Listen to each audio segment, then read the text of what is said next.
ሰላም ጤና ይስጥልን ክቡራን ተመልካቾቻችን እንደምን አላችሁ ወቅታዊ መሰናዷችን ተጀምሯል በዛሬው ወቅታዊ መሰናዷችን በአማራ ክልል ከተሞችና መሰረተ ልማት ቢሮ የተለያዩ የህግ ማዕቀፎች ላይ ማሻሻያዎችን እያደረገ ነው እነዚህ ህጎች መሻሻላቸው ለማህበረሰቡ የሚኖራቸው ፋይዳ ምንድነው ህጎችን ማሻሻል ያስፈልገበት ምክንያትስ ምንድነው በሚል እና ሌሎች ጉዳዮችን እያነሳን ነው ቆይታ የምናደርገው በእነዚህ ጉዳዮች ላይ ማብራሪያዎችንና ምላሽ እየሰጡን ደግሞ ከአማራ ክልል ከተሞችና መሰረተ ልማት ቢሮ የህግ ዳይሬክቶሬት ዳይሬክተር አቶ ቴዎድሮስ አስመላሽ ሆናሉ እናንተም እስከ ፕሮግራማችን ፍጻሜ አብራችሁ እንድትቆዩ በአክብሮት እንጋብዛችኋለን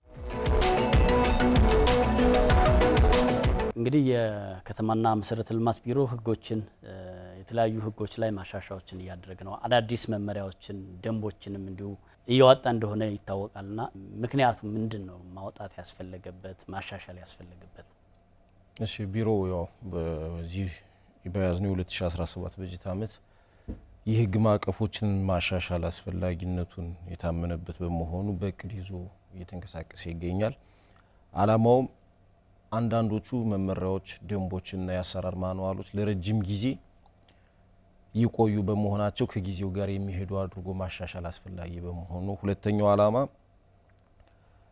በህግ ያልተሸፈኑ ከዚህ በፊት የህግ ማዕቀፍ ያልነበራቸውን አሰራሮች ከቦታ ቦታ በተለያየ በዘፈቀደ ይፈጸሙ የነበሩትን የህግ አሰራር በማበጀት ወጥ የሆነ በክልሉ ወጥ የሆነ አሰራር እንዲኖር በማስፈለጉ ነው ሶስተኛው ከፌደራል በሚወጡ ህጎች የፌደራል እናትጋቸው የህግ መሰረቱ የፌደራል የሆኑ ህጎች በፌደራል ደረጃ በመሻሻሉ ያን ዋናው ህግ በመሻሻሉ የማስፈጸሚያ መመሪያዎቹ ማሻሻል አስፈላጊ በመሆኑና ለህብረተሰቡ የሚሰጡት የተገልጋዩ ህብረተሰብ ወጥ የሆነ አገልግሎት በማግኘት ቀልጣፋ አገልግሎት እንዲኖርና የዜጎችን እርካታ ለመጨመር ታስቦ ነው የትኞቹ ህጎች ናቸው የተሻሻሉት በዝርዝር ብንመለከታቸው በጣም ጥሩ የህግ ማሻሻያዎቻችን በሁለት መንገድ ማየት እንችላለን አንደኛው በአዲስ የሚወጡ ቀደም በመግቢያ ላይ እንዳነሳውትኝ በአዲስ የሚወጡ የህግ ማዕቀፎች አሉ ከዚህ በፊት የህግ ማዕቀፍ ያልነበረባቸው ናቸው የህግ ማዕቀፍ ውስጥ መመሪያ አለ በቢሮ ደረጃ ሊወጣ የሚችል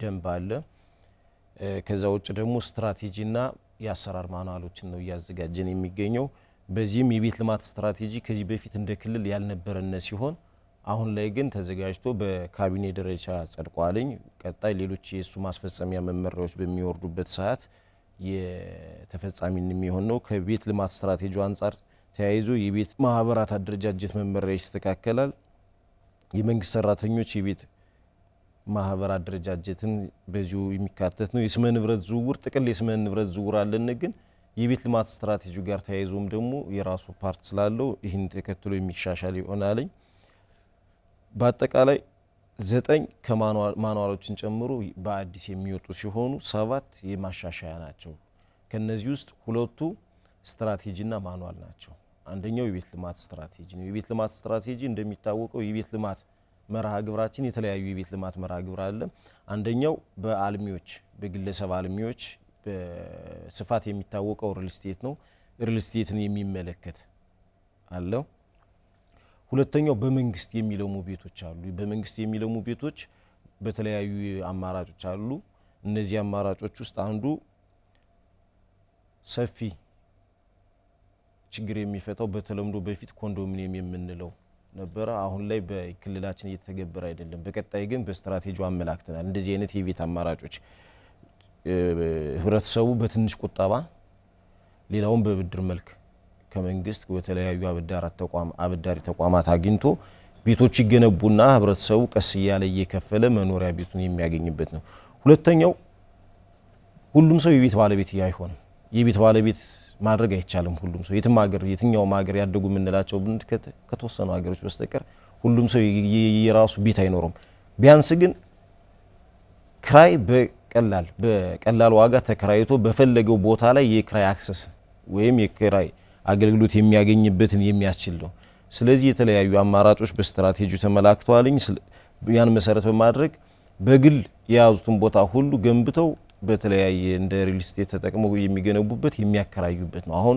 ከዚህ በፊት ሪል ስቴት ስንል ገንብቶ ማስተላለፍ ብቻ ነው አሁን ግን ገንብቶ ማከራየትም የሚጨምር ነው በስትራቴጂያችን ያመላከት ነው ከዚህ ጋር ተያይዞ በማህበረስ የሚደራጀው እንግዲህ እንደምናየው ከተሞች ከጊዜ ጊዜ እየሰፉ ነው ከተሞች በሚሰፉበት ሰዓት የተለያየ ስልት መከተል አለብን። በተለይ እንደኛ በትላልቅ ከተሞች ላይ ሆሪዞንታል ወይም ወደ ጎን ከተሞች መስፋት ሳይሆን የምንፈልገው ወደ ላይ ሃይ ራይዚንግ የሆኑ ግንባታዎች እንዲኖሩ ይታሰባል። እነዚህ ግንባታዎች ምንድነው ከቦታ ቁጠባ አንፃር ስናየው በትንሽ ቦታ ብዙ ህብረተሰብ ይዝልናል። ስለዚህ ከተሞቹ ወደ ጎን ከማስፋፋት ባሻገር ወደ ላይ ያለ ግንባታ ይህም በስትራቴጂ ተመላክቷል። ለምሳሌ በሪጂኦፖሊታን ከተማ ስንል ሚኒማም ቁጥሩ G+4 ነው። G+4 በታች አይሰራም። G+4 እና ከዛ በላይ የሆኑ ግንባታዎች እንዲገነቡ ነው ያሰብነው። ሌላኛው ሚክስድ ዩዝ እዚህ በፊት አልነበረም። አንዳንድ ቦታዎች ላይ ስናያቸው ከ11 ሰዓት በኋላ ሰፈሩ ጨለማ ይሆናል። ይህ ማለት ምንድነው ለገበያ ከሆነ ያን አካባቢ ገበያ 11 ሰዓት ሱቆች ከተዘጉ 12 ሰዓት ሱቆች ከተዘጉ በኋላ ምንም አይነት እንቅስቃሴ እዛ አካባቢ ግን ሚክስድ ህንጻዎች ቢኖሩ ኗሪም ስለሚኖር እነዛ ሰዎች 24 ሰዓት አክቲቭ ይሆናሉ መንደሮቹና በስትራቴጂያችን ላይ እንደዚህ አይነት ነገሮችን ብለናል አመላክተናል። ይህን ተከትሎ በሚወጡ ያሰራር መመሪያዎች የህግ ማዕቀፎች መሰረት ተግባራዊ የሚደረግ ይሆናል። እንደው የዜጎችን አቅም ከግምት ውስጥ በማስገባትስ እነዚህ ህጎች ምን ያህል ታሳቢ ተደርገዋል? በጣም ጥሩ። የዜጎችን አቅም ታሳቢ አድርጎ አሁን በፌደራል ደረጃም የፋይናንስ የገንዘብ አቅርቦቱን የሚተዳደርበት ህግ እየተዘጋጀ ነው። የህግ ማዕቀፍ እየረቀቀ ነው በፌደራል ደረጃም። አንዱና ትልቁም ችግር ቤት የፋይናንስ ችግር ነው። ሰው በማህበርም በተለያዩ አጋጣሚዎችን ቦታ ያገኛል ግን ወይ መገንባት አይችልም። እንደሚታወቀው ግንባታ ማቴሪያል መወደድና ጥረት ጋር ተያይዞ ዜጎችን እየፈተነ ያለው የፋይናንስ አቅሙ ነው። ስለዚህ የተለያዩ የፋይናንስ አበዳሪ ተቋማትን የማስተባበሪያ እንዴት ይሁን አሰራሩ የሚለው ያሰራር የህግ ማዕቀፍ በፌደራል ደረጃ እየተዘጋጀ ነው። በእኛም በስትራቴጂያችን አንዱ ካመላከት ነው ጉዳይ አንፃር አንዱ ያመላከት ነው ይሄን ነው። ፋይናንሱ እንዴት ነው ሊፈታ የሚችለው? በምን መልኩ ነው? ሰው ቦታ ከሰጠው በኋላ መገንባት አይችልም። አብዛኛው ሰው የመንግስት ሰራተኛው በተለይ ስናየው ቦታ ከወሰደ በኋላ መገንባት አቅም አይኖርም። እንደየከተሞቹ ደረጃ ስታንዳርድ አለው። ለምሳሌ ሪጂኦፖሊታን ከተማ ስንል G+1 ነው። G+1 እና ከዛ በላይ ነው ስታንዳርዳቸው። ስለዚህ G+1 ለመገንባት የሚቸገርበት ሁኔታ አለ። ስለዚህ ምን ይሁን ነው በማህበር ይደራጁና አበዳሪ ተቋማት ባንኮች ሊሆኑ ይችላሉ። የተለያዩ አበዳሪ ተቋማት የግንባታውን ወጪ ሸፍነው በረጅም ጊዜ ክፍያት ተጠቃሚው በረጅም ጊዜ ክፍያ እየከፈለ ፋይናንሱን ችግር የምንፈታበት ነው እና ዜጎችን የሚያከራዩ ደግሞ ሌሎች አንዳንድ ከፍተኛ አቅም ያላቸው የውጭ ሀገርም የሀገር ውስጥም ባለሀብቶች ይሆናሉ በጋራም ሆነ በተናጠል የሚያለሙበትን አማራጭ ተቀምጧል። በዛ መሰረት በማድረግ ገንብተው አንደኛው ቅድም እንዳልነው ሽያጩን በረጅም ጊዜ ሽያጭ በማድረግ ሁለተኛው ደግሞ በክራይ አሁን ትልቁን አይተን ከሆነ ከግለሰብ ቤት በየትንሿ ምክንያት እየተደረገ ነው ክራይ የሚጨመርበት ማህበረሰቡ አንዱ ያሳቀቀው ቢያንስ ቤት እንኳን ቤት ባይኖረው ተከራይቶ የሚኖርበትን በቀላሉ ተከራይቶ የሚኖርበትን አማራጭ በፈለገው ቦታ የሥራ ቦታውን የሥራ አካባቢውን ሲቀያየር ማግኘት የሚችልበት ሁኔታ መኖር አለበትና ስትራቴጂያችንና በመመሪያዎቻችን ይህን አሰራር የሚፈቅዱና ምቹ የሚያደርጉ የፋይናንስ አገልግሎትን ለአመላክተናል። ይህም በቀጣይ ተግባራዊ የሚደረግ ይሆናል። እንግዲህ ወደ 16 የሚደርሱ መመሪያዎች፣ ደንብ፣ ስትራቴጂና ማኑዋል ህጎች አንዳንዶቹም ተሻሽለው ወደ ስራ የገቡ እንዲሁም አንዳንዶቹ ደግሞ በተለያየ ሂደት ላይ ያሉ እንደሆነ ነው እየተገለጸ ያለውና እነዚህ ህጎች መሻሻላቸው አዳዲሶች መውጣታቸው ማህበረሰቡን ጥያቄዎች ከመፍታት አኳያ የሚኖራቸው ጠቀሜታስ ምንድነው? የመጀመሪያው ዋናው ዓላማ የህብረተሰቡን አገልግሎት ማርካት ነው። አገልግሎት አሰጣጡን በመመሪያዎቹ ግልጸኝነት መጉደል ህብረተሰቡ አገልግሎት ፈልጎ ሲሄድ የተለያዩ እንግልቶች ከተቋም የሚንገላታበት ለምሳሌ ስም ንብረት ዝውውር መመሪያን ብናይ አንድ ሰው ቤት ከገዛ በኋላ ስም የሚዞርበት ነው። እንዴት ይዞራል? ከማን ምን ሄዶ ያገኛል? ምን አይነት አገልግሎት ይፈጸማል የሚለው ነው። ስለዚህ ይህ መመሪያ ባሉበት አንዳንድ ክፍተቶች ምክንያት አንድ ጊዜ ወደ ሌላ ተቋም ሌላ ጊዜ ወደ ሌላ ተቋም የሚገፋበት ሁኔታ አለ። ስለዚህ እነዚህ በተግባር ያጋጠሙ ችግሮችን በመለየት ነው ማሻሻያው። የመጀመሪያው የማሻሻያ ዓላማው የዜጎችን እርካታ መጨመር ስለሆነ ነውና በህብረተሰቡ ዘንድ ቀላል ግልጽ የሆኑ አገልግሎት የሚሰጥበት ነው። ይህንም ስናደርግ የህጎችን ውስብስብነት እና የህጎችን ህብረተሰቡ ግንዛቤ ያለመያዝ መሰረት አድርጎ ደግሞ አንዳንድ የሚፈጸሙ ህጎች ተግባራት ይኖራሉ። እነዛንም በር የሚዘጉ ነው የሚሆኑት። ህብረተሰቡ መመሪያዎችን ግልጽ ከሆነለት ማንም ሰው አንብቦ ማንም ሰው ተረድቶት መሄድ ይችላል ከማን ምን አይነት አገልግሎት ማግኘት ካወቀ መብቱን ማስፈጸም ይችላል በቀላሉ ስለዚህ ህብረተሰቡ መብቱን የሚያስፈጽምባቸው ስለሆኑ እነዚህን ህጎች ግልጽና ለማንኛውም ሰው በቀላሉ ሊረዳው የሚችል አድርጎ ማዘጋጀት አስፈላጊ በመሆኑ ይህን አዘጋጅተናል ስለዚህ ህብረተሰቡ እነዚህን ህጎች በቀላሉ አሁን ከጀመርነው ለህብረተሰቡ ግንዛቤ ጀምሮ በቀጣይ በሰፊው እንደ ተቋም በተለያዩ አማራጮች እየተጠቀምን ለህብረተሰቡ እነዚህን ህጎች የማስተዋወቅ ስራ እንሰራለን ብለን ነው የምናስብ ስለዚህ ህብረተሰቡ መብቱን ካወቀ በቀላሉ መገልገል ይችላልና ኪራይ ሰብሳቢነትንም በዚሁ አጋጣሚ መከላከል የምንችልባቸው ይሆናል ማለት ነው ስመ ንብረት ዝውውርን በተመለከተም አሁን ከነባሩ የሚሻሻሉ የህግ ማዕቀፎች እንዳሉ ነው የተመላከተው እንደው እንዳጠቃላይ ከዚህ ከአከራይ ተከራይም ጋር ተያይዞ የሚስተዋሉ ችግሮችን እናያለንና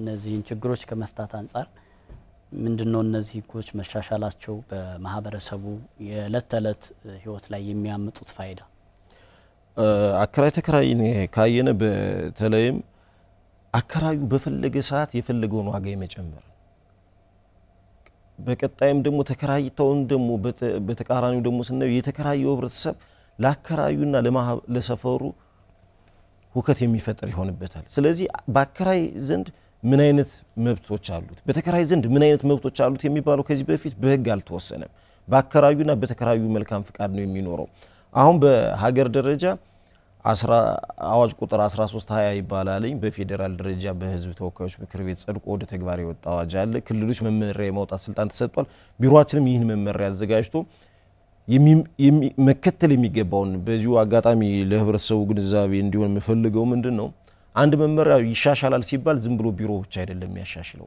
መጀመሪያ በረቂቅ ደረጃ የሚመለከተው ዲፓርትመንት ያዘጋጃቸዋል እነዚህ የተዘጋጁ ረቂቆች በቢሮ ደረጃ ውይይት ይደረግባቸዋል እንደ ቢሮ መስተካከል ያለባቸው ከተስተካከሉ በኋላ በቀጣይ ያጋራ አካላት የባለድርሻ አካላት ውይይት ይደረግባቸዋል የተለያዩ አካላት የህግ ዕውቀት ያላቸውንም የተለያዩ በህጉ ማዕቀፍ ላይ ይመለከታቸዋል የሚባሉት አካላት ጋር ውይይት ይደረጋል ይህን ሂደት ካለቀ ከጨረሰ በኋላ ወደ ፍትህ ቢሮ ይላካል ፍትህ ቢሮ ከህግ አንፃር ከተለያዩ ህጎች አንፃር ይህ ይጋጫል አይጋጭም የሚለው አጠቃላይ የህጉ ይዘትና ቅርጹን ያስተካክለዋል ፍትህ ቢሮ እነዚህን ማስተካከያዎች ካደረገባቸው በኋላ ወደ አስዳቂው አካል ይላካሉ አስዳቂ አካል መጀመሪያ በክላስተር ደረጃ ይታያል ከዛ በኋላ በምክር ቤት የሚጸድቁ በካቢኔ የሚጸድቁ ከሆነ በመስተዳድር ምክር ቤቱ የሚጸድቁ ይሆናሉ በቢሮ የሚጸድቁ ከሆነ ፍትህ ካያቸው በኋላ በቢሮ ይጸድቃሉ እነዚህ ሂደቶች ረጅም ጊዜ ይፈጃሉ አንዳንድ ጊዜ እስከ 6 ወርም የሚፈጁ አሉ በየደረጃው ያሉ አካላትን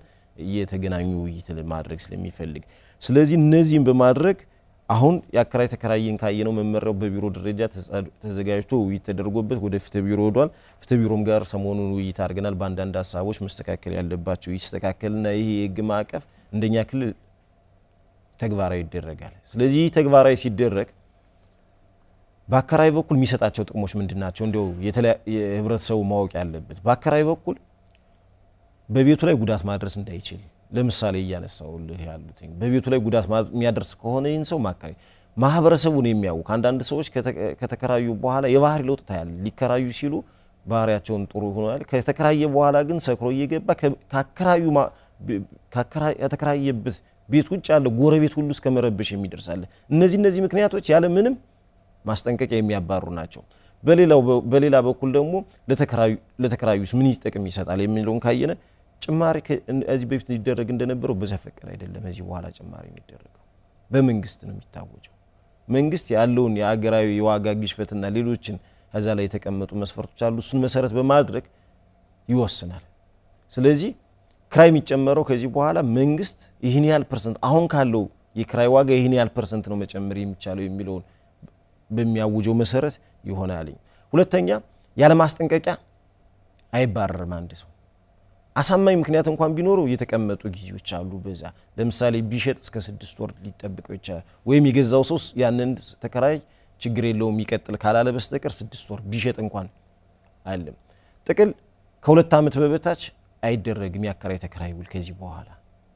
አንድ ሰው ከተከራየ ቢያንስ ለ2 አመት ከዛ ቤት ይኖራል ማለት ነው 2 አመት ድረስ የመኖር ፍላጎት እስካለው ድረስ የሚኖርበት ሁኔታ አለ እሱም ሲለቅ ለአከራዩ ማስጠንቀቂያ መስጠት አለበት እኔ ልለቅ ነው ብድግ ብሎ አሁን እንደምናያቸው ማታውን ብድግ ብሎ ቃጭኑ ይወጣል በዚህ ሰዓት አከራዮች ምን ይሆናሉ ለረጅም ጊዜ ክፍት ሆኖ እንትን ይላል ግን ያ ሰው አስቀድሞ ከአንድ ወር በፊት እንደሚለቅ ከተናገረ ሌላ ተከራይ ያፈላልጉ የሚቆይበት አለና ህጉ በጥቅል በአከራይና በተከራይ መካከል የሚኖረውን ግንኙነት ሰላማዊና ጤነኛ የሆነ ግንኙነት እንዲደረግ በክራይ እንደፈለጉ መጨመር አይቻልም የተከራየም ሰው ደግሞ አንድ የተከራይቻለው በሚል ብቻ ያከራዩን መብትና ጥቅሞች በማይጎዳ መልኩ የሚያደርግበትን አሰራር የሚዘረጋ ነው ስለዚህ ይህ መመሪያ በቅርቡ ጸድቆ በሁሉም በመመሪያው ተፈጻሚነት ለጊዜው በሪጂኦፖሊታን ከተሞች ነው በስምንቱ የክልላችን ሪጂኦፖሊታን በእነዚህ ከተሞች ተፈጻሚ ይሆናል እያየ በቀጣይ ክልሉ በሚወስነው አቅጣጫ መሰረት ሌሎችም ከተሞች በዚህ መመሪያ ማዕቀፍ ውስጥ የሚገቡ ይሆናል ከተሞች የህዝብ ቁጥራቸው እየጨመረ በሄደ ቁጥር የመኖሪያ ቤት ፍላጎታቸው አብሮ እየጨመረ እንደሚሄድ ይታወቃል ከዚህ አንፃር እነዚህ የህግ ማዕቀፎች የዜጎችን የመኖሪያ ፍላጎት በማሟላት በኩል ምን ያህል ፋይዳ ይኖራቸዋል በጣም ጥሩ ቀድም እንግዲህ መነጃችን ላይ እንዳነሳነው የስትራቴጂውና የመመሪያዎቹ ዝግጅት አሁን ሪል ስቴትን ለምሳሌ ብንወስድ ሪል ስቴት ወስደው ከሚያለሙት ይልቅ ባዶ ቦታ እየሸነሸነ ነው ሰው የሚሸጠው ይሄ ደግሞ ያሰራር ማዕቀፉ ትንሽ ጠንካራ አልነበረም በተለያዩ የህግ ማዕቀፎች የተወሰኑ አሰራሮች ቢኖርም አሁን እንዳዘጋጀ ነው ግን ከመጀመሪያው እስከ መጨረሻው ምን መምሰል አለበት የሚለው ነው ያደርገን ስለዚህ ግንባታ ካልጀመረ ግንባታውን በጊዜው ካላጠናቀቀ ምን እርምጃ ይወሰዳል የሚለው በግልጽ ስለተመላከተ አንድ ለማልማት የሚወስድ ሰው በተቀመጠው ጊዜ አልምቶ ወደ ነዋሪዎች ያስተላልፍ ይህ ማለት የቤት ቁጥርህን በፍጥነት ትጨምራለህ ማለት ነው አንደኛው ይሄኛው ነው ሁለተኛው ቀደም ያነሳነው ነው የፋይናንሱን ህብረተሰቡ ፋይናንስ የሚያገኝበት መንገድ ትልቁ ማነቆች ፋይናንስ ነው ብለናልና ፋይናንስ ምንጭ ካመቻቸለት ቶሎ ቤቶቹ ይገነባሉ በአመት ከሚኖረው ፍላጎት በተሻለ ሁኔታ ግንባታ ካደረከው የህብረተሰቦችን የቤት የማግኘት አክሰሱን ተጨምርለታል አሁን ትልቁ ችግር የሆነው ፍላጎቱና አቅርቦቱ አለመጣጣም ነው የቤት ፍላጎቱና አቅርቦቱ አልተጣጣመም ይህን ለማጣጣም ደግሞ በስትራቴጂው ምን ቢሆኑ በማህበር ተደራጅተው ቦታ ማግኘት ያለባቸው በአልሚዎች የሚለሙ የአበዳሪ ተቋማት ጋራ በጋራ በመሆን በጆይንት ቬንቸር የሚለሙ አሉ ወደ 7-8 የሚሆኑ አማራጮች በህጉ ላይ ተቀምጠዋል እነዚህን አማራጮች በመጠቀም በአሰራሩ በህግ አግባብ የሚመራበት ሆኖ ስላለ ለዜጎቹ የቤት አቅርቦቱን በመጨመር ቢያንስ እንኳን በቀላሉ ተከራይተው ሁሉን ሰው የቤት ባለቤት ማድረግ እንደማይቻል ቅድም አንስቻለሁ ቢያንስ ግን ተከራይቶ የሚኖርበትን በማድረግ ህብረተሰቡ የተረጋጋ ኑሮ እንዲኖረው ማድረግ ያስችላል መልካም እንግዲህ ብዙ ጊዜ የህግ ማዕቀፎች አፈጻጸም ላይ ከሚስተዋሉ ክፍተቶች በስተቀር ከይዘት አንፃር ብዙም ችግር እንደሌለ ይነሳልና ህጎቹ ተፈጻሚ እንዲሆኑ ምን ያህል ዝግጅት ተደርጓል እዚህ ላይ ማየት ያለብን ሁለት ነገሮች ነው አንደኛው ህጎቹ በራሳቸው ከይዘት ከቅርጽና በያዟቸው እንትን ማሻሻል የሚያስፈልገው አለ ቅድም በመግቢያ እንዳልኩት ሁለተኛው ከተፈጻሚነት አንፃር ተፈጻሚነቱ በሁለት መንገድ ነው ክፍተቱ የሚመጣው አንደኛው ህጎችን ባለማወቅ ለፈጻሚው አካል በቂውን ስልጣናና ግንዛቤ ባለመሰጠቱ ምክንያት ፈጻሚዎቹ ህጎችን አውቀው ከመፈጸም አንፃር የሚመጣ ክፍተት አለ ሁለተኛው ህብረተሰቡም ተገልጋዩ ማህበረሰብም ህጎችን አውቆ መብቱን የሚጠይቅበት አሁን ይሄን ለማሻሻል ምንድነው የሚደረጉ በተለያዩ አማራጮች የግድ ስልጣና ማለት የገጽ ለገጽ ስልጣና ብቻ ሳይሆን በማህበራዊ ሚዲያዎች በተለያዩ ሚዲያዎቹ ለህብረተሰቡ ተደራሽ ታደርጋለ ማኑዋል በማዘጋጀት ለፈጻሚዎች ከሰጠው አንብቦ የሚረዳበት ሁኔታ አለና ተፈጻሚነቱን ለማሻሻል ተፈጻሚ እንዲሆኑ ለማድረግ ተከታታይ የሆኑ ስልጣናዎች የጋራ ውይይቶች በአፈጻጸሙ ወቅት የሚያጋጥሙ ችግሮችን ጥናት በማጥናት ህጉ ነው ወይስ የመፈጸም ችግር አሁን ህጉ ቅድም አንተም እንዳነሳው ህጉ ግልጽ ሆኖ ያለ ፈጻሚው አካል ህጉን በትክክል ካላማው ከወጣበት አላማ ባለመረዳት ለዜጎች ተገቢውን አገልግሎት የማያገኙበት ሁኔታ አለ ስለዚህ እንደዚህ አይነቱን በሚደረጉ ከህዝብ በሚሰበሰቡ አስተያየቶች በመስክና በአካል በሪፖርት በመናደርገው ድጋፍ ያሉ ግንኙነቶችን እንትናል አሁን የተዘጋጁ የህግ ማዕቀፎች ተግባራዊ ከመደረጋቸው በፊት የመጀመሪያው ስራ የሚሆነው ያሰልጣኞች ስልጣና ይሰጣል ሁሉንም ባለሙያ ሁሉንም ፈጻሚ ወደ ክልል ሰበ ስልጣና መስጠት አይቻልም ከበጀትም አሁን ካለንበት ሁኔታ አንፃር ሁሉንም በአንድ ቦታ ቢያንስ ግን በየዞኑ የተመረጡ ህጉን በተረድተው ለሌሎቹ በአቅራቢያቸው ላሉ ባለሙያዎች ፈጻሚዎች ማሰልጠን የሚችሉ አካላትን ለይቶ ያሰልጣኞች ስልጠና በየዞኖች መሰጠት ተጀምሯል። ስለዚህ እነዚህ ሰለጡና እነዚህ ደግሞ በቀላል ለሌሎች ያደርጋሉ። ሁለተኛው ቴክኖሎጂም አሁን በቀጥታ የትኛው ወረዳ ያለ ፈጻሚ ከቢሮ ካለ ፈጻሚ ጋራ በቀላሉ የመረጃ ልውውጥ ማድረግ የሚቻልበት ጊዜ ዘመን ላይ ስለሆነ በዚህ የቴክኖሎጂው በፈጠረው አማራጭ በመጠቀም ብዙ ሚቲንግ ሊሆን ይችላል በተለያዩ አክሰሶች በዋትስአፕም ሆነ በሌሎቹ በማድረግ ማብራሪያዎችን በመስጠት ህጎችን ግልጽ የማድረግ ስራ እየተሰራ ነው። ስለዚህ ፈጻሚውን ግልጽ ይሆንለታል። በዚህም በኩል ተገልጋዩ ደግሞ በተለያዩ በሚዲያዎችም በቢሮ በመንለቃቸው የተለያዩ ቻናሎቻችንም ስለ ህጉ ዓላማና እንትን ያውቀው ይመጣሉ። ይህን በማድረግ ህጎቹ ሙሉ በሙሉ ከወጡበት ዓላማ ይፈጸማል። ይህ ማለት ግን የትኛው ህግ ከጊዜ ጊዜ የሚገጥመው ችግር ይኖራል። አንደኛ ጊዜው በራሱ የሚፈጥራቸው አድቫንቴጆች አሉ፣ ዲስአድቫንቴጆችም አሉ። እንዲህ በመሆኑ ዛሬ ላይ ጥሩ ያልከው ህግ ነገ ከጊዜው ጋር አለድ ብሎ መሻሻል ሊኖርበት ይችላል፣ እንዳይፈጸም የሚያደርገው አለ። ሁለተኛው ግን በቆይታ ምክንያት ሰው ይረሳዋል። የሆነ ጊዜ ስልጠና ከሰጠው በኋላ ረጅም ጊዜ ሲሆነው ይመርሳት አለ። ስለዚህ በየጊዜው ሶስተኛው ተርኖቨር አለ። ባለሙያው ዛሬ ያሰለጠንከው ባለሙያ የዛሬ ወር ይለቃል። ስለዚህ የሚመጣው ሰው ዕውቀቱ ላይ አይኖርም በዛ ህግ ላይ።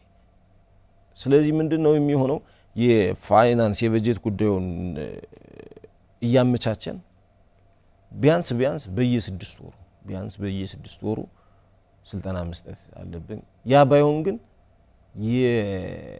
የህጎችን ዓላማ በቀላሉ አንብቦ መረዳት እንችል በድረገጾቻችን የማያያዝ እነዚህን ህጎችና ማብራሪያዎችን በተቋሙ ይፋዊ ድረገጽ ማንም ሰው በፈለገ ሰዓት አግኝቶ አክሰስ አድርጎ አንብቦ መረዳት እንዲችል ያን ማድረግ አለ። እንግዲህ እነዚህ የህግ ማዕቀፎች ሲሻሻሉ በአዲስ የሚወጡትም ለማህበረሰቡ ግልጽ ማድረግ ያስፈልጋልና እንደው የግንዛቤ ፈጠራ ስራዎች በቀጣይ ምን ለመስራት ነው የታሰበ እነዚህ ህጎች ለማህበረሰቡ ለማስረጽ?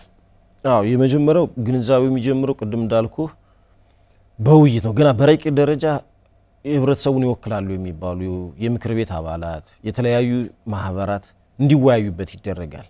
እነዚህ አካላት በረቂቅ ደረጃ ከጀምሮ ውይይት ስላላቸው መረጃዎችን ለህብረተሰቡ አክሰስ ማድረግ ይችላሉ። የምክር ቤት አባላት ለምሳሌ ስንወስድ ህብረተሰቡን ወክለዋል። በኋላም ወርደው ህብረተሰብ በሚያወያዩበት ሰዓት ግንዛቤውን ይፈጥራሉ። ስለዚህ ከረቂቅ ጀምሮ የመጀመሪያው ውይይት ይደረጋል። ሁለተኛው ከጸደቁ በኋላ ነው። ከጸደቁ በኋላ በእኛም ቻናል በቢሮም ይፋዊ ድረገጽና በሌሎችም አካላት ህጉ ይላካል ለህብረተሰቡ እንዲደርስ ለተለያዩ ተቋማት የጸደቀው ህግ ይላካል። ለከተሞች ለዞኖች ይላካል።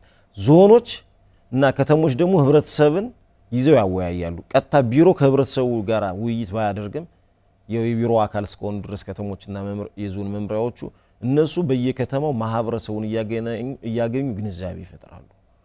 ሁለተኛው ቅድም እንዳልኩ እንደነዚህ አይነት የሚዲያ አክሰሶቹ በሚገኙበት ጊዜ ደግሞ ይወጡ ስለያንዳንዱ ህጎቹ ማብራሪያ ይሰጣል። ይህን በማድረግ ህብረተሰቡ ግንዛቤ እንዲኖረው ይደረጋል ማለት ነው። እርሶም እንደሚያውቁት በርካታ ችግሮች ናቸው ያሉ አሁን በመሬት ልማትና አስተዳደር ዙሪያ የሚስተዋሉ ችግሮች አሉ።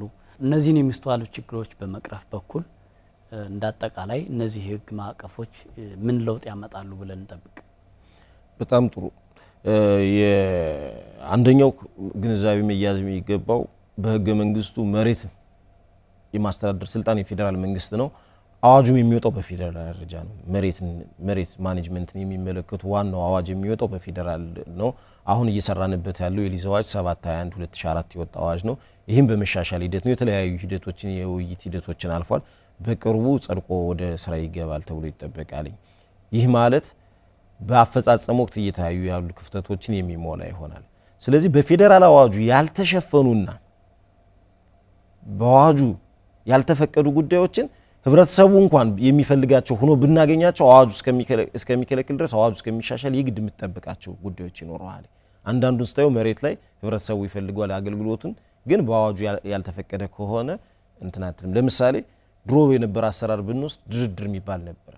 ከተሞች መሬት የሚያስተላልፉበት በሊዝ አዋጃችን እንደተፈቀደው አንድም በጨረታ ነው፣ ሁለተኛውም በምደባ ነው። ምደባ ለተለያዩ ሀገራዊ ፋይዳ ላላቸው ትላልቅ ፕሮጀክቶች የሚሰጥበት ነው። ሁለተኛው ግን ጨረታ ነው። ድርድር የሚባል ከሊዝ አዋጁ በፊት ነበር አሰራር። አሁን አዲሱ የሊዝ አዋጅም ድርድርን ይዞ ሊመጣ ነው። ይህ ማለት ክልሉን የሚጠቅም አንድ አልሚ ከመጣ እነዛን ቢሮክራሲዎች አስቀርተህ የሚመለከተው አካል በመደራደር የዋጋውን በማድረግ ለጨረታ ለተለያዩ ጊዜዎች የሚወጡን ጊዜ በማሳጠር ቀጥታ ወደ ልማት የሚገባበት ሁኔታ አለ። አንዳንድ አልሚዎች ለማልማት ይመጡና ረጅም ቢሮክራሲ ከከተማ ጀምሮ እስከ ርዕሰ መስተዳድር ድረስ እስኪወሰን ድረስ ያለውን ሂደት ሲያስቡ ተስፋ ቆርጠው የሚሄዱበት ሁኔታ አለ። ስለዚህ የሚሻሻሉት ህጎች እነዚህን ቢሮክራሲዎች የሚያስቀሩ ዜጎችን በፍጥነት ውሳኔ ወስነህላቸው ወደ አገልግሎት የሚገቡበት መንገድ ታመቻቻለህ።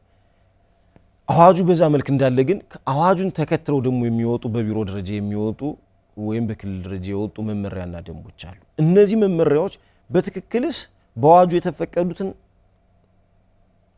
አመላክተዋል የሚለው ደግሞ ሌላ ክፍተት ነው። ስለዚህ አሁን ባለው አዋጅም ሆኖ አዋጁ እስከሚሻሻል አሁን ባለው አዋጁ ነው መሻሻል የሚገባቸው ማመለካከት የሚገባቸውን ተግባራት ያላመለከቱ መመሪያዎች አሁን እየተሻሻሉ ናቸው። ቅድም እንዳለው ስመ ንብረት ዝውውርን ስንወስድ ለምሳሌ ስመ ንብረት ዝውውሩ ምንድነው ያለው ጋፕ የሚለውን በሚመለከታቸው ባለሙያዎች ጥናት ተደርጓል። በጥናቱ መሰረት መስተካከል ያለበት ስለዚህ አዋጁ እስከሚሻሻል አጠብቅም ይሄን መመሪያ ታሻሽለዋል። የሊዝ መነሻ አለ። ከተሞች አገልግሎት የሚሰጡበትን ገቢ መሰብሰብ ያለባቸው ከበራሱ ከከተማው ከማህበረሰቡ። ስለዚህ ዛሬ መንገድ እንዲሰራለት የሚፈልግ ማህበረሰብ ለመንግስት መክፈል ያለበትንም ገቢ መክፈል እንዳለበት ያመላክታል። ስለዚህ ከ5 ዓመትና ከ10 ዓመት በፊት በነበረ ህግ ስትሄድ አገልግሎት ገቢያችን ለምሳሌ ጸድቆ የገባውን ብትሄድ ድሮ እንስሳትን ብንወስድ ለምሳሌ የከብት የበሬ ዋጋ ብንወስድ ከ10 ዓመት በፊት አንድ በሬ ምን ያህል ይሸጣል አሁን ላይ አንድ በሬ ምን ያህል ይሸጣል ብንለው የዋጋ ግሽፈቱን ምናውቀው ነው። ስለዚህ ድሮ በነበረው 2 ብር ካንድ በሬ እየሰበሰብክ መሰረተ ልማቱን ማሟላት አትችልም። ምክንያቱም በኑሮ ውድነቱ መሰረተ ልማቱን የሚጠይቀው ወጪ ሰፊ ነው። አንድ ድልድይ ለመስራት ከ10 ዓመት በፊት በ50 ሺህ ብርና በ60 ሺህ ብር ተሰራለ። ዛሬ በሚሊዮኖች ይጠይቃል አንድ ድልድይ ለመስራት። ስለዚህ ይህን ከበር የሚያደርግ የአገልግሎት ገቢውን በዛው ልክ የተሻሻለበት ሁኔታ አለ። ይህን በማድረግ ህጎቹ በመሬት ዙሪያ ላይ ያሉትን ልማቱን የሚያፋጥን ይሆናል። ስለዚህ ምን መሟላት አለበት ምን መሰራት አለበት ማንስ ሰው ስተት ሲሰራ ወይም ደግሞ ከህግ የተፈቀደው ውጭ ሲሰራ ምን አይነት ኃላፊነት አለበት የሚለው በግልጽ በማመላከት ተፈጻሚ ይሆናሉ። ስለዚህ ተፈጻሚ ሲሆኑ ቅድም ያለውን የታሰበውን የህብረተሰብ እርካታና የመሬት ማኔጅመንት አጠቃላይ ስራዎቻችን ይፈታሉ። ወደ ስራ ከገባ ነው አንዱ ማኑዋል ጸድቆ የመሬት ልማት ማኔጅመንት ያሰራር ማኑዋል ጸድቆ ወደ ዞኖች ከተሞች ተልኳል። ይህ ማኑዋል መሬት ማኔጅመንት በከተሞች ደረጃ ስናየው በ3 ቡድን የተከፈለ ነው የመሬት ማኔጅመንት። ስለዚህ ከአንደኛው ቡድን ወደ አንደኛው ቡድን የሚኖሩ መገፋፋቶችን ያስቀራል። የትኛው ፈጻሚ ባለሙያ የትኛውን ተግባር ይፈጽማል ስለዚህ ግልጽ አድርገንለታል ማለት ነው። ፈጻሚ ማኑዋሉን ብቻ በማየት የኔ ተግባር ነው አይደለም የሚለውን ያደርጋል። ስለዚህ ፈጣን የሆነ አገልግሎት ከዚህ በኋላ ማኑዋሉን በመጠቀም የሚያደርጉ ይሆናል። ለፈጻሚውም ደግሞ ሌላ ያለ ተግባሩ ወይም ሳያውቅ እንዳይፈጽምም ደግሞ ግልጽኝነት ይፈጥርለታል። አንዳንዱ ተግባሩ የሱ ያልሆነውን ተግባሩ የሱ መስሎትኝ ሊፈጽም ይችላል። መልካም የሆነ ተግባር መፈጸም በርግጥ ምንም ችግር አያመጣውም የሌላም ሰው ተግባር ቢያደርግ ግን ለተለያዩ አቢዩዝመንት ካለማወቅ የሚፈጠሩ ስህተቶችን ደግሞ የሚያድን ይሆናልና የመሬት ልማት ማኔጅመንቱን ከመመሪያ ከደንቦች በተጨማሪ ያሰራር ማኑዋል እያንዳንዱ ፈጻሚ ምን ይፈጽማል የሚለውን በዝርዝር የያዘ ያሰራር ማኑዋል ጸድቆ ተፈርሞ ወደ ከተሞቹ ወርዷል። ስለዚህ የመሬት ልማት ማኔጅመንትን የሚነሱ ያላግባብ በዚሁ አጋጣሚ ማንሳት መፈልገው በቢሮ ደረጃ አሁን ላይ ተገልጋዩ በመሬት ልማት ማኔጅመንት የሚኖረው መንገላታት ቀንሷል። ከከተሞች ከነዋሪዎች ባገኘነው አስተያየት በየጊዜው እንሰበስባለን። አሁን ላይ ቢሮ ላይ መጣህ የሚጉላላ ብዙ እንትን አታገኝም። የመሬት ጉዳይ ኑሮትኝ የሚጉላላ ብዙ ባለ ጉዳይ የለንም። ይሄ በምክር ቤት ደረጃም የተሰጠበት ነው። ወደታች ግን ፈጻሚውን አብቆት ነው። ስለዚህ ፈጻሚውን ከመናበቃበት አንዱ እንደዚህ አይነት መመሪያዎችን በማሻሻል የሰራር ማኑዋሉን መሰረት አድርጎ እንዲሰራ ወደታች አወርደናል። ይህን መሰረት አድርጎ በቢሮ የተጀመረው በታችኛው ማዕከል የሚኖረውን የዜጎች እርካታ የምንጨምርበት ይሆናል ብለን እንጠብቃለን። በመጨረሻ ለከተሞች የቴክኒክና የአቅም ግንባታ ድጋፍ እንዲሁም የይዞታ መረጃዎችን በማዘመን በኩል እየተሰሩ ያሉ ስራዎች ምን ይመስላሉ? አሁን ጊዜው ዓለም በቴክኖሎጂ የታገዘበት ዘመን ነው። እንደ ክልልም ማንም ሰው እንደሚያውቀው በድሮ ሳይንስና ቴክኖሎጂ የነበረው አሁን ኢኖቬሽንና ቴክኖሎጂ ተብሎ የተቋቋመው ቢሮ ለሁሉም ተቋማት ድጋፍ ያደርጋል። ከነዚህም ተቋማት አንዱ የኛ ተቋም ነው። ስለዚህ ከተሞቻችን እያንዳንዷን መረጃ ዲጂታል እንዲያደርጉ ነው። የመጀመሪያው ዲጂታላይዜሽን ነው። ስካን አድርጎ መረጃን ከመያዝ ነው የሚጀምረው። አሁን አብዛኞቹ ከተሞች መረጃዎችን ስካን እያደረጉ ነው። ሁለተኛው መረጃን የአደረጃጀት ነው የምትሰራው። ማንም ሰው ፋይሉን ሲፈልግ በቀላሉ ማውጣት የሚችል ሸልፎቻቸውን ለምሳሌ አዘና የምትባል ዞን ላይ አዘና ከተማ ብነት ዲጂታላይዝ አድርጋለች። እነ ደሴን ስንወስድ ሌሎችም ከተሞች እነ ባህር ዳር ስንድ አብዛኛውን አገልግሎታቸውን ወደ ዲጂታል ፋይላቸውን ወደ ዲጂታል እየቀየሩ ነው። ስለዚህ ቴክኖሎጂውን በመጠቀም ማንኛውም ሰው በቀጣይ የሚተገበሩ ብዙ ሶፍትዌሮች አሉና ባለበት ቦታ ሆኖ ስለ ፋይሉ ማወቅ ደሴውን ለህብረተሰቡ ማስታወቂያ አውጥቷል። የይዞታ ባለቤት ሄዶ ወደ ሲስተሙ ይመዘገባል። ከተመዘገበ በኋላ ማንኛውንም አገልግሎት ከየትም ቦታ ላይ ሆኖ በስልኩ ማየት የሚችልበት እንትን ተፈጥሯል። ስለዚህ ደሴ ላይ ያለ አንድ ባለ ይዞታ የግንባታ ፍቃድ ቢፈልግ በዛ ሲስተም ገብቶ የግንባታ ፍቃድ ያመለክታል። የግንባታ ፍቃዱ ሲሰጠው ቀጥታንት የሚልበት ቢሮ ድረስ መድ የማይጠበቅበት ሆኗል። አጠቃላይ ስለ ይዞታው ምንድነው ያለው ይዞታዬ ለምሳሌ ተበዳሪ ኖሮ ብድሩን ከፍሎ ሲጨርስ ዳናግረው ይነሳለታል። ስለመነሳትና ለመነሳቱ እዛው በስልኩ በእጁ ላይ ባለ ስልክ በማየት እንትን የሚልበታልና ቴክኖሎጂ የመጠቀምንቱ ጅማሮ አለው። በሁሉም ከተሞች በሚባል ደረጃ መነሳሳቱና በሐሳብ ደረጃ ግንዛቤው ተፈጥሯል። ወደ ተግባር የገቡ ደግሞ ብዙ ከተሞች አሉ። በተለይ እነዚህ 8 ሪጂኦፖሊታን ከተሞች በሚባል ደረጃ ስካን ያደረጉ ነው ፋይላቸውን። ቅድም እንዳነሳሁት እነ ደሴ አገልግሎቱን ጀምሯል ኢ-ሰርቪስን። በቀጣይም በሁሉም ከተሞች የሚሰፋል። ከዩኒቨርሲቲዎች ጋር ከፌደራል ተቋማት ጋር እያለማን ነው። አንዱ የቴክኖሎጂ እንትን የምናደርግበት የመንግስት ቤቶች የቀበሌ ቤቶች አሁን 100% የጨረሱ ወደ 8 መምሪያዎች ደርሰዋል። ካሉነ መምሪያዎች አብዛኞቹ ከ50% በላይ ስካን አድርገው አስገብተዋል። ስለዚህ ከዚህ በኋላ አንድ የቀበሌ ቤት በህገ ወጥ መንገድ አቢዞ አይሆንም ሙሉ በሙሉ ተግባሩ ሲሆን ምክንያቱም ሰነዱ ለማንኛውም ሰው አክሰስ በሚደረግበት ስካን ተደርጎ ገብቷል። ስለዚህ መረጃዎችን አደራጅቶ ስካን አድርጎ በሶፍትዌር የሚያዝ ሁለተኛ አሁን እንደሚታወቀው ብዙ ጊዜ ተቋማት ጥቃት ይፈጸምባቸዋል። በተለያዩ ጊዜዎች ጥቃት ይፈጸምባቸዋል። ጥቃት ሲፈጸም ሰነዱ ተቃጠለ ነው። አሁን ግን ቴክኖሎጂን በመጠቀም ስካን ተደርጎ ተይዟል። ማንም ሰው በፈለገው ሰዓት ሪከቨር ለማድረግ ይቻላል። አሁን የሚቸግር የነበረው ሰነድ ከተቃጠለ ከዛ በኋላ እንዴት መልሰን እናደራጀው ይሄ ከብድ ነበር። ስለዚህ ወደን ሳይሆን በግድም ወቅቱ ስለሚፈልገው እያንዳንዱ መረጃዎችን ስካን አድርገን እንይዝበታልና ስካን በመደረጋቸው በቀላሉ ሪቨርስ ለማድረግ ፋይሉ ቢጠፋ በቀላሉ ከሶፍት ኮፒው በመውሰድ ምን ነበረው መረጃውን ብሎ መተካት የሚቻልበትን እድል ፈጥሯልና ቴክኖሎጂው ይህን ያህል መልካም እድሎችን ይዞ ስለሚመጣ ሁሉም በሚባል ደረጃ ፍላጎት አለ።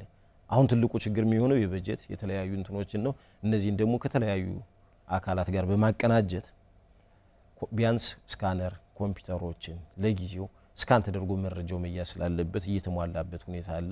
ስካን ተደርጎ ፋይሎች እየተያዙ ነው። ከኛ ድጋፍና እንትን አንፃር አንደኛው ቅድም እንደነገርኩ የአካል ስልጠና ነው። ሁለተኛው ቲሙ ወርዶ ሱፐርቪዥን በመስራት የተለያዩ ቲሞች ወርደው ሱፐርቪዥን ይሰጣሉ። ሶስተኛው ቢሮ መዚህ ሆነን ብዙ ሚቲንግ ዞኖችና ከተሞችን የማግኘት የሚፈልጉትን ማብራሪያ እነሱ ሙሉ ማኔጅመንቱ ወዘው ካለበት ከተማ እንደሆነ እዚህም ፈጻሚው በቢሮ ቁጭ ብሎ ስለሚፈልጉት ነገር ግልጸኝነት የመስራት ስራ እየተሰራ ነው። በቀጣይም ግን የተጠናከረ ስልጠናዎችን ቢያንስ እንኳን ሁሉንም ባናርክ በማዕከል በቀጠና ያሰባሰቡ 3-4 ዞኖችን ከሆነ ማዕከል ላይ ያደረጉ ስልጠናዎች የሚሰጡበት ቅድም ተዘጋጅቷል። በተግባርም ተጀምሯል። በአማራ ክልል ከተሞችና መሰረተ ልማት ቢሮ የህግ ዳይሬክቶሬት ዳይሬክተር አቶ ቴዎድሮስ አስመላሽ የተሻሻሉ ያሉ የህግ ማዕቀፎችን በተመለከተ ለሰጡን ማብራሪያና ገለጻ እጅግ አድርገን እናመሰግናለን። እኔም አመሰግናለሁ። ክቡራን ተመልካቾቻችን የዛሬ ወቅታዊ ዝግጅታችን የተከታተላችሁትን ይመስላል። በተለይም በአማራ ክልል ከተሞችና መሰረተ ልማት ቢሮ የተሻሻሉ ያሉ የህግ ማዕቀፎችን በተመለከተ የህግ ዳይሬክቶሬት ዳይሬክተሩ አቶ ቴዎድሮስ አስመላሽ ማብራሪያዎችን ሲሰጡን ቆይታ አደረጉ። የፕሮግራሙ አዘጋጅና አቅራቢ ተስፋውን ታምር ነበርኩ። ጤና ይስጥልኝ። ሰላም ሁኑ።